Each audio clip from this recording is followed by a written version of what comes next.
వాగర్థావివ సంపృక్తౌ వాగర్థ ప్రతిపత్తయే జగతః పితరౌ వందే పార్వతీ పరమేశ్వరౌ. ఆదిత్యాయ చ సోమాయ మంగళాయ బుధాయ చ గురుశుక్రశనిభ్యశ్చ రాహవే కేతవే నమః. శృంగేరి జగద్గురు పీఠాధిపతులకి, కంచి పీఠాధిపతులకి నమస్కారములు తెలియజేసుకుంటూ కార్యక్రమాన్ని ప్రారంభిద్దాం. ఇట్స్ యూటీవీ ప్రేక్షకులకి స్వాగతం. 2025 సంవత్సరంలో ఎన్నో ప్రయత్నాలు చేసాం జీవితంలో బాగుపడడానికి. ఎన్నో అడ్డంకులను ఎదుర్కొన్నాం, కష్టాలను ఎదుర్కొన్నాం, అన్నిటినీ అధిగమించి ఒక స్థాయికి చేరుకున్నాం. కానీ కొంతమంది సక్సెస్ అయ్యారు, కొంతమంది సక్సెస్ కాలేకపోయారు. కన్న కలల్ని వచ్చేటువంటి 2026వ సంవత్సరంలోనైనా కానీ నిజం చేసుకోవాలనే తపన ప్రతి ఒక్కరికి ఉంటుంది.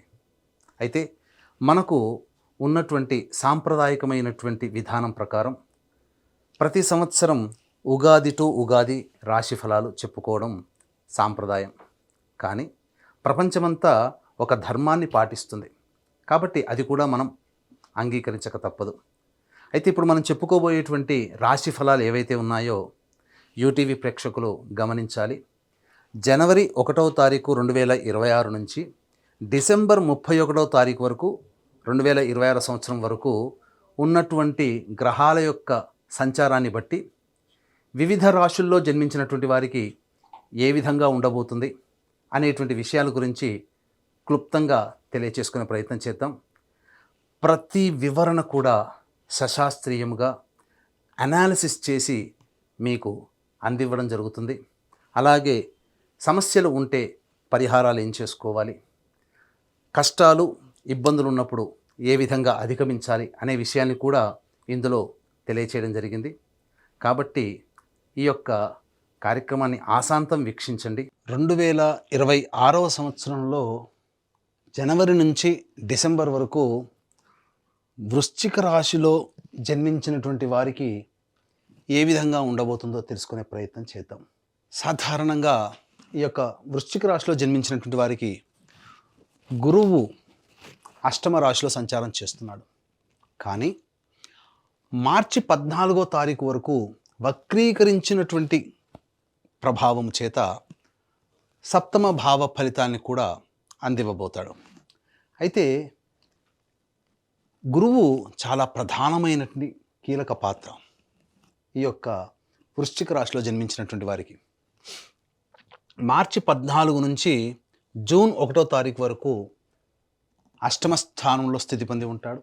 ఈ కారణం వలన ప్రధానంగా ఈ సమయంలో మార్చి 15 నుంచి మే వరకు కూడా జాగ్రత్తలు పాటించాలి. అంటే ఒక 2.5 నెలలు.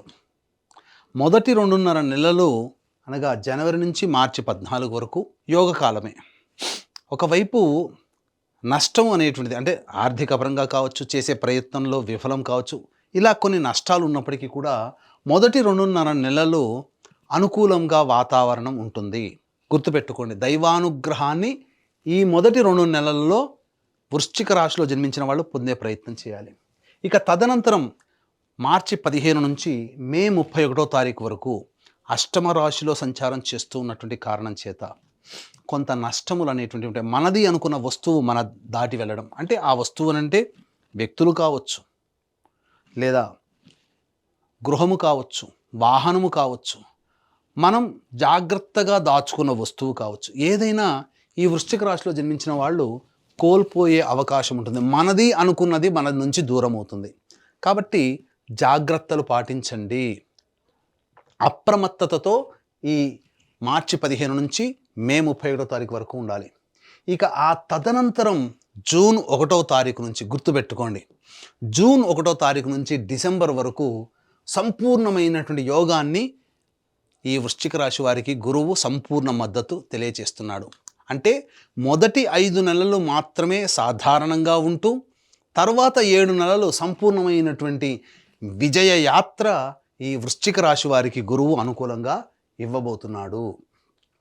ఇక శనిగ్రహ సంచార ప్రభావం గనక చూసుకుంటే జూలై 26 వరకు ఇక్కడ గమ్మత్తు చూడండి. మనకు గ్రహాలు ఒక గ్రహము యోగించే స్థితి ఉంటే ఇంకొక గ్రహము అవయోగించే స్థితి. గురువు మొదటి 5 నెలల వరకు సాధారణ ఫలితాలు ఇస్తే ఇక్కడ శని భగవానుడు మొదటి 6 నెలలు ఏదైతే ఉందో అది ఒక పరీక్షా కాలంగానే ఇస్తాడు. అంటే సాధారణం కంటే కాస్త శుభమైనటువంటి ఫలితాలే ఈ శని ప్రభావం వల్ల కలుగుతుంది. కానీ జూలై 26 నుంచి డిసెంబర్ 10వ తారీఖు వరకు ఈ శని చతుర్థ స్థాన సంచార ప్రభావాన్ని కూడా ఇస్తుంది. ఎందుకంటే వక్రీకరించి ఉంటాడు ఆ సమయంలో. ఈ సమయంలో వృశ్చిక రాశిలో జన్మించినటువంటి వాడికి ప్రధానంగా ఎదురు దెబ్బలు చాలా ఉంటాయి. కానీ ఎంత ఎదురు దెబ్బలు ఉన్నప్పటికీ కూడా ఈ గురువు అనేటువంటి గురువు నవమ రాశి దశమ రాశి సంచార ప్రభావము చేత జూన్ 1వ తారీఖు నుంచి కాచుకుంటాడు. ఇక్కడ వచ్చేటువంటి ఇబ్బందుల్ని గురువు కాచుకుంటాడు. ఇది వృశ్చిక రాశి వారికి జరిగే యోగము అని చెప్పవచ్చు. మొదటి 5 నెలల్లో గురువు అనుకూలంగా లేకపోయినా శని కొంతవరకు ప్రయత్నం చేసి నిజాయితీని కష్టాన్ని నమ్ముకుంటే శని ఫలితాన్ని ఇస్తాడు. కానీ ఎప్పుడైతే అర్ధాష్టమ శని దోష ప్రభావము, అర్ధాష్టమ స్థానంలో రాహు ప్రభావం, పాపగ్రహ ప్రభావం వెరసి ఉన్నప్పుడు ఇక్కడ గురువు కాపాడుతున్నాడు. వృశ్చిక రాశి వారికి అద్భుతంగా బ్యాలెన్స్ అవుతుంది.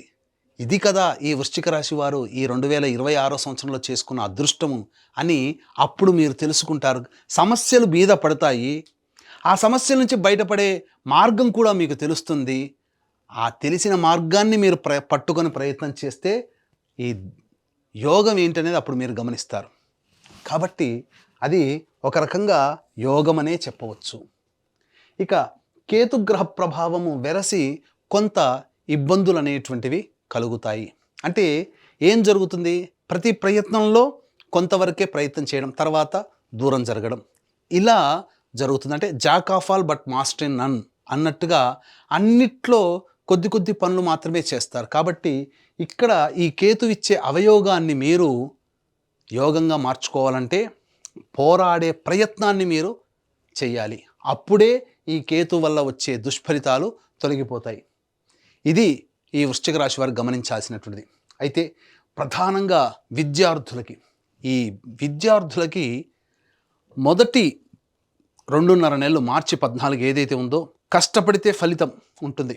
అంటే అదంతా పరీక్షా కాలమే కదా, మార్చి ఏప్రిల్ నెల అందరికీ కూడా.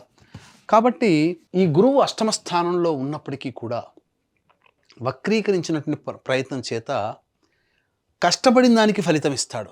కానీ అసలు పరీక్ష విద్యార్థులకి ఏప్రిల్ నుంచి మే వరకు ఉంటుంది. ఈ మధ్య కాలంలోనే పోటీ పరీక్షలు ఉంటాయి, అది గుర్తుపెట్టుకోండి. కాబట్టి ఇక్కడ మీరు శని యొక్క ప్రభావాన్ని మీరు గుర్తించాలి. శని ఫలితం ఇవ్వడానికి రెడీగా ఉన్నాడు. కానీ శని ఏం చేస్తాడు? శాసిస్తాడు. కష్టపడి పని చేయి, చదువు, కష్టం తప్ప వేరే మార్గం లేదంటాడు.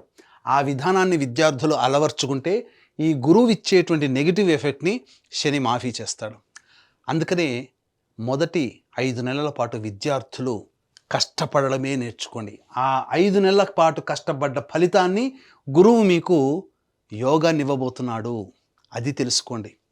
కాబట్టి మీ కష్టాన్ని మీరు నమ్ముకోండి, అది మీకు విజయాన్ని తెలియజేస్తుంది. ఇది విద్యార్థులకు చెప్పేటువంటిది. ఇక ఉద్యోగం గురించి అని అంటారా, ముందు తెలియచేసుకుందాం.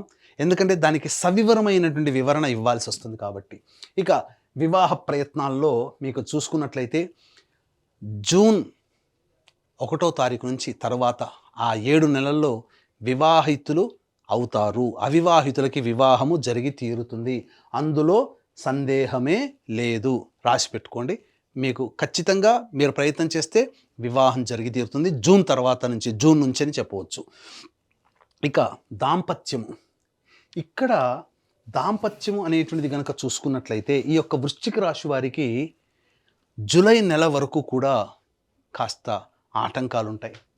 దాంపత్య విషయంలో ఇటు గురువు కూడా అనుకూలంగా లేడు, శని కూడా అనుకూలంగా లేని కారణం చేత కొంత పొరపచ్చాలు వచ్చే అవకాశం ఉంటుంది. కాబట్టి వ్యాపారం భాగస్వాముల మధ్య కానీ జీవిత భాగస్వాములతో కానీ సంయమనం పాటించండి, లౌక్యాన్ని వ్యవహరించండి, ఎక్కువగా వాగ్వివాదాలకి చోటు ఇవ్వకండి మొదటి 6 నెలలు.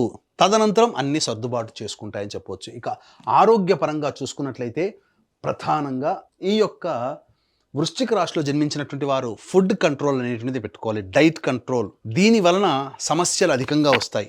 ఎందుకంటే అకాల భోజనము, తినకూడని పదార్థాలు తినడం, ఇవన్నీ కూడా మీకు ఎసిడిటీ, గ్యాస్ట్రిక్ ట్రబుల్ లాంటివి, అలాగే జీర్ణం కాకపోవడము, షుగర్ వ్యాధి లాంటి వాటి రావడము, అలాగే కొన్ని దీర్ఘకాలిక వ్యాధుల బారిన పడడం అనేటువంటిది సమస్యలు, గౌట్ సమస్యలు అని అంటారు కదా, అవి వచ్చే అవకాశాలు ఉంటాయి. కాబట్టి డైట్ కంట్రోల్ అనేటువంటిది పెట్టుకోండి.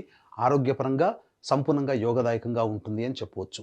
ఇక్కడ ప్రధానంగా ఈ యొక్క సంబంధించినటువంటి దాంపత్యము యోగదాయకంగా మీకు జూలై మంత్ నుంచి ఉంటుందని చెప్పాం కదా. అలాగే సంతాన పరంగా చూసుకున్నట్లయితే ప్రధానంగా ఈ యొక్క సంతాన పరంగా మీ యొక్క జాతక రీత్యాలుగా వృశ్చిక రాశిలో జన్మించినటువంటి వారికి జూన్ 1వ తారీఖు నుంచి అక్టోబర్ 31 మధ్య కాలంలో సంతానము కలుగుతుంది. ఈ సమయంలో కన్సీవ్ అవ్వడం కానీ, సంతానవంతులు అవ్వడం కానీ ఈ యొక్క వృశ్చిక రాశిలో జన్మించినటువంటి వారికి కలుగుతుంది అని చెప్పవచ్చు. దైవానుగ్రహం వల్ల మంచి సంతానము కలుగుతుంది. అందులో మీ అభీష్ట సిద్ధి సంతానం కలుగుతుంది. అది ముఖ్యం ఇక్కడ. ఇక విదేశీయానము అనేటువంటి ప్రయత్నం కనుక చూసుకున్నట్లయితే ప్రధానంగా ఈ సంబంధించినటువంటి సంవత్సరం అంతా కూడా విదేశీయానానికి మాత్రం కాస్త కష్టపడక తప్పదు. ఎందుకనంటే అనవసరమైనటువంటి వృధా ఖర్చులు మాత్రమే మిగులుతాయి మీకు. విదేశీయానానికి అంత అనుకూలంగా లేని సమయము. అయితే కాస్త కొద్దో గొప్ప అనుకూలిస్తుంది. బాగా ప్రయత్నం చేస్తే, మరీ ముఖ్యంగా దైవానుగ్రహాన్ని పొంది ప్రయత్నం చేస్తే జూన్ 1వ తారీఖు నుంచి అక్టోబర్ మధ్యకాలంలో విదేశీయానానికి అనుకూలంగా ఉండేటువంటి సమయం. ఇక ఈ వృశ్చిక రాశిలో జన్మించినటువంటి వారికి రాజకీయ రంగంలో ఉన్నటువంటి వాళ్ళు సాధారణమైనటువంటి పదవులు వచ్చే అవకాశం ఉంటుంది. కాబట్టి ఎక్కువగా డబ్బు ఖర్చు పెట్టి ఆశించి భంగపడడం కంటే ఈ సంవత్సరం ఆగిపోవడమే మేలు అనే విషయాన్ని గమనించుకోవాలి. ప్రచారానికి, ఆర్భాటాలకి, హంగులకి ఎక్కువగా ఖర్చు అవుతుంది తప్ప ప్రయోజనం ఉండదనే విషయాన్ని గమనించాలి. ఇక వ్యాపారానికి సంబంధించి చూసుకున్నట్లయితే ఈ వ్యాపారం మొదటి 5 నెలలు నత్తనడకనగా సాగుతుంది. ఎటువంటి వారికైనా ఏ వ్యాపారం అయినా కనప్పటికీ కూడా. కాబట్టి జూన్ తర్వాతనే వ్యాపారము అభివృద్ధిలోకి వస్తుంది. కాబట్టి నూతన వ్యాపారం ప్రారంభించాలనుకునే వాళ్ళు, వ్యాపార విస్తరణ చేయాలనుకునే వాళ్ళు మీ యొక్క జాతకాన్ని అనుసరించి, మరీ తప్పదనుకుంటే జాతకాన్ని దగ్గరలోని మంచి ఉపాసనా పరులైనటువంటి పండితులకి చూపించి ప్రయత్నం చేసి ముందడుగు వేయండి. లేదంటే జూన్ తర్వాత మంచి ముహూర్తం చూసుకొని మీరు దైవానుగ్రహాన్ని పొందే ప్రయత్నం చేసి తదనంతరం మీరు వ్యాపారాన్ని మొదలుపెట్టండి. అనుకూలమైనటువంటి ఫలితం అనేటువంటిది కలుగుతుంది. ఇక ఈ యొక్క వృశ్చిక రాశిలో జన్మించినటువంటి కళారంగంలో ఉన్నటువంటి వాళ్ళు ఎవరైతే ఉంటారో వాళ్ళకి సాధారణమైనటువంటి ఫలితాలు ఉంటాయి. ఆశించిన మేర ఫలితాలు రాకపోవడము, చేసిన ప్రాజెక్టుల వల్ల కీర్తి ప్రతిష్టలు సాధారణంగానే ఉండడం, ఒకంత మధ్యమ స్థాయి అనగా సాధారణ స్థాయి ఫలితాలు, సాధారణ స్థాయి ప్రజాదరణ ఈ వృశ్చిక రాశిలో జన్మించినటువంటి వారికి కలుగుతాయి. ఎదుటి వారి వలన ఎక్కువగా నష్టాలు పోయే అవకాశం ఉంటుంది. కాబట్టి నమ్మే వ్యక్తులే మిమ్మల్ని మోసం చేస్తారు, నమ్మిన వ్యక్తులే అని గమనించుకోవాలి. ఈ యొక్క వృశ్చిక రాశిలో జన్మించినటువంటి రైతులు ఎవరైతే ఉంటారో వాణిజ్య పంటలు కనుక వేసుకుంటే వాళ్ళకి సంపూర్ణమైనటువంటి యోగదాయకము, ఆశించిన దానికంటే ఎక్కువగా దిగుబడి, రాబడి కూడా ఎక్కువగా ఉంటుంది. కాబట్టి రైతులు ఆ విధంగా ప్రయత్నం చేయండి. ఇక ఈ వృశ్చిక రాశిలో జన్మించినటువంటి స్త్రీలు ఎవరైతే ఉంటారో ఇప్పటి వరకు స్త్రీలని, ఈ వృశ్చిక రాశి స్త్రీలని ఇప్పటి వరకు మిమ్మల్ని గౌరవించిన వాళ్ళే ఈ సంవత్సరం ప్రథమార్థం అనగా మే, జూన్ వరకు కూడా దూరం పెడతారు. అంతరం పెరుగుతుంది. కుటుంబ సభ్యులు మీ మాటకి విలువ ఇవ్వడం తగ్గిస్తారు. తద్వారా ఒకంత అసహనానికి గురయ్యే అవకాశం ఉంటుంది. నమ్మిన వాళ్ళే మోసం చేస్తారు. డబ్బులు మాత్రం ఎవరికి కూడా పొరపాటున కూడా అప్పుగా ఇవ్వకండి, అది మీ చేతికి తిరిగి రాదు అనే విషయాన్ని గమనించుకొని ఇవ్వండి ఇస్తే గనక. ఇక అవివాహితులకి వివాహం జరుగుతుంది, సంతానవంతులు అవుతారు, అన్ని విధాలుగా బాగుంటుంది. మీ కష్టాన్ని మీరు నమ్ముకోండి, అన్ని విధాలుగా మీకు మంచి చేస్తుంది. అంతే తప్ప మీరు అత్యాశకు పోయారంటే నిండా మునిగిపోతారు ఈ రాశిలో జన్మించిన స్త్రీలు అనేటువంటి విషయాన్ని గమనించుకోవాలి. ఇక ఉద్యోగస్తులకి అయితే సాధారణమైనటువంటి ఫలితాలే ఉంటాయి. వ్యాపార రంగంలో ఉన్నటువంటి వాళ్ళు పెట్టుబడిలో పెట్టకపోవడమే చాలా మంచిది. ఉన్న వ్యాపారాన్నే మీరు కొనసాగితే ఈ వృశ్చిక రాశి స్త్రీలు మంచి ఫలితాలు పొందుతారు అని చెప్పవచ్చు. ఇక గమనించుకున్నట్లయితే ప్రధానంగా ఉద్యోగ సంబంధమైనటువంటి విషయాలు ఈ వృశ్చిక రాశి వారికి ఏ విధంగా ఉండబోతుంది అనే విషయాన్ని మనం తెలుసుకుందాం. వీక్షించేటువంటి ప్రేక్షకులు కూడా ఇప్పుడు చెప్పినటువంటి సమస్యల కంటే ఇంకా ఎక్కువగా మీరు సమస్యలు ఎదుర్కొంటున్నట్లయితే మీ యొక్క జన్మజాతకంలో నడుస్తున్నటువంటి గ్రహ దశాంతర దశల యొక్క ప్రభావాలు, కావున దగ్గరలోని మంచి ఉపాసనా పరులైనటువంటి జ్యోతిష్యులను సంప్రదించి వారి సలహాలు సూచనలు కనుక పాటించినట్లయితే మరింత మెరుగైనటువంటి జీవితాన్ని పొందుతారని చెప్పవచ్చు.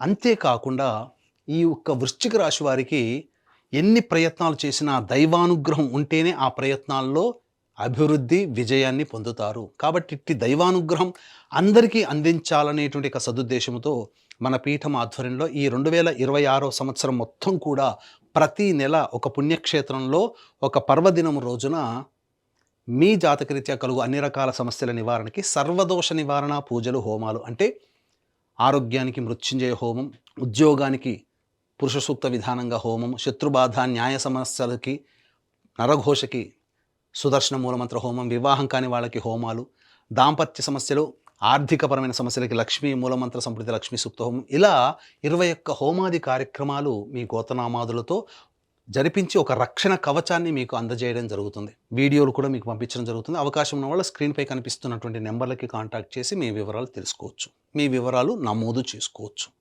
ఇక ఉద్యోగ సంబంధముగా ఈ యొక్క వృశ్చిక రాశిలో జన్మించినటువంటి వారికి ఎప్పుడు బాగుంటుంది, నిరుద్యోగస్తులు కొత్త ఉద్యోగం ఎప్పుడు వెతుక్కోవాలి, ఆల్రెడీ ఉద్యోగం చేస్తున్న వాళ్ళకి ఆ సంస్థలోనే అభివృద్ధి ఎప్పుడు ఉంటుంది, లేదా వేరే సంస్థల్లో ఉద్యోగం పొందాలంటే ఏ సమయంలో ప్రయత్నం చేయాలి అనే విషయాల గురించి క్లుప్తంగా తెలియజేసుకుందాం. జనవరి 14 నుంచి ఫిబ్రవరి 12వ తారీఖు వరకు మంచి సమయం, ఆ సమయంలో ప్రయత్నం చేయండి. అలాగే ఏప్రిల్ 14 నుంచి మే 14వ తారీఖు వరకు సంపూర్ణముగా అనుకూలంగా ఉండేటువంటి సమయం, ఆ సమయంలో మీరు ప్రయత్నం చేయండి. అంతేకాకుండా జూలై 16 నుంచి సెప్టెంబర్ 16వ తారీఖు మధ్యకాలము చాలా అనుకూలంగా ఉంటుంది.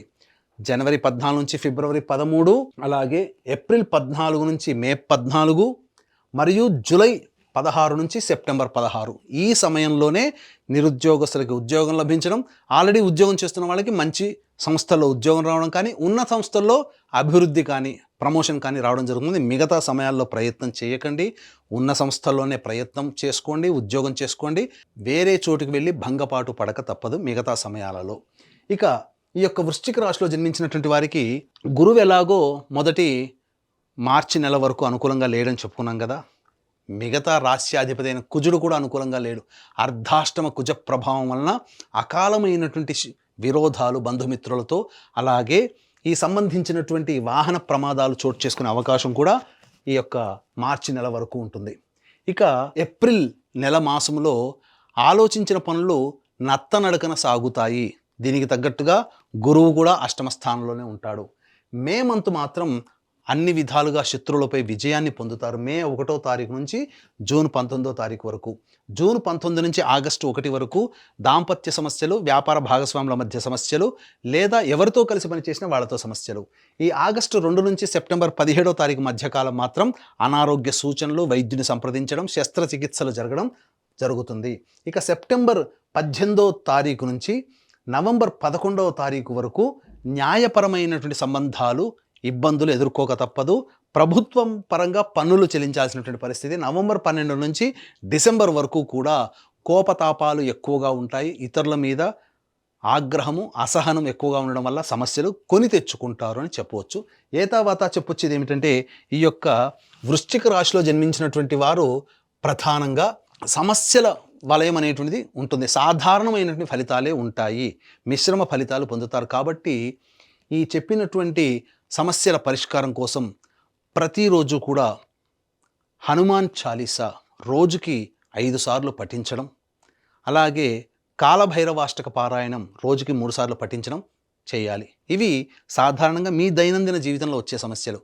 ఇక సమస్యలు అధికంగా ఉన్నాయంటే ఎలాగో మన పీఠం ఆధ్వర్యంలో జరిగే సర్వదోష నివారణ పూజలు, హోమాల్లో మీరు పాల్గొనే ప్రయత్నం చేయండి. ఇట్స్ యూటీవీ ప్రేక్షకులు విన్నారు కదా, ఇప్పుడు చెప్పినటువంటి రాశుల్లో జన్మించినటువంటి వారికి ఏ విధంగా ఉండబోతుందో తెలుసుకున్నారు. ఈ రాశిలో జన్మించినటువంటి వారికి అందరికీ కూడా మంచి జరగాలి, మీ యొక్క సంకల్పం నెరవేరాలి. అలాగే కష్టాలు, ఇబ్బందులు, సమస్యలు వచ్చినప్పుడు ఏ విధంగా అధిగమించాలో తెలుసుకున్నారు, ఎటువంటి పరిహారాలు పాటించాలో కూడా తెలుసుకున్నారు. కాబట్టి మీకందరికీ మంచి జరగాలని కోరుకుంటూ మరొక్కసారి ఇట్స్ యూటీవీ ప్రేక్షకులకి మీ సంకల్పం నెరవేరాలని కోరుకుంటూ సెలవు.